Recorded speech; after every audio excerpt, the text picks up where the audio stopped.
পুজোর গন্ধ নিয়ে, পুজোর গল্প নিয়ে আবারও এসে গেছি আমি আমার চ্যানেল ফেস্টিভ্যাল লাভার রনিতে।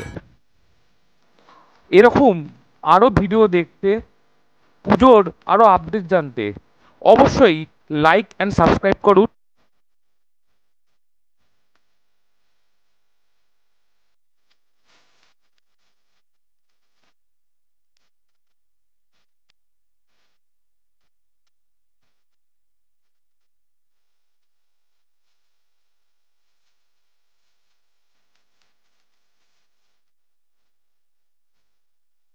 তার ফেস্টিভ্যাল লাভার রনি এবং আমার দুর্গাপুজো থেকে আমি রনি আজ এসে গেছি শ্রীরামপুর চাতরার বিখ্যাত এক পুজোয়, যে পুজো সাবেকিয়ানার প্রাণ শক্তি বলা যেতে পারে, গড়গড়ি ঘাটের পুজো।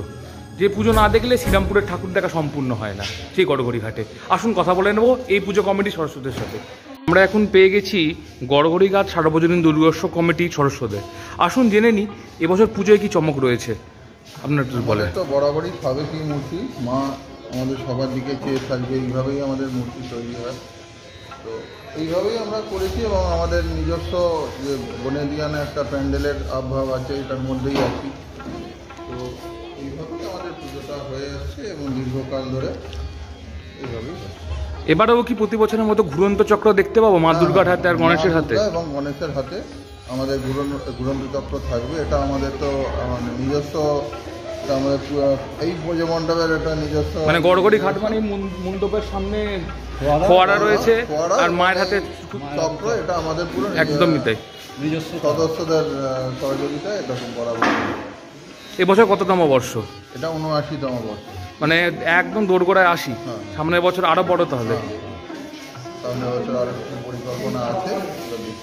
প্রতিমা শিল্পীকে আপনাদের এবছর? প্রতিমা শিল্পী স্বপন পাল। মণ্ডপ সজ্জায় কে রয়েছে? আর আলোকসজ্জাতে চমকাই নন্দী আর নন্দী। শেওড়া পুলিশ স্টেশন থেকে শ্রীরামপুর স্টেশন থেকে মানুষ কিভাবে আসবে?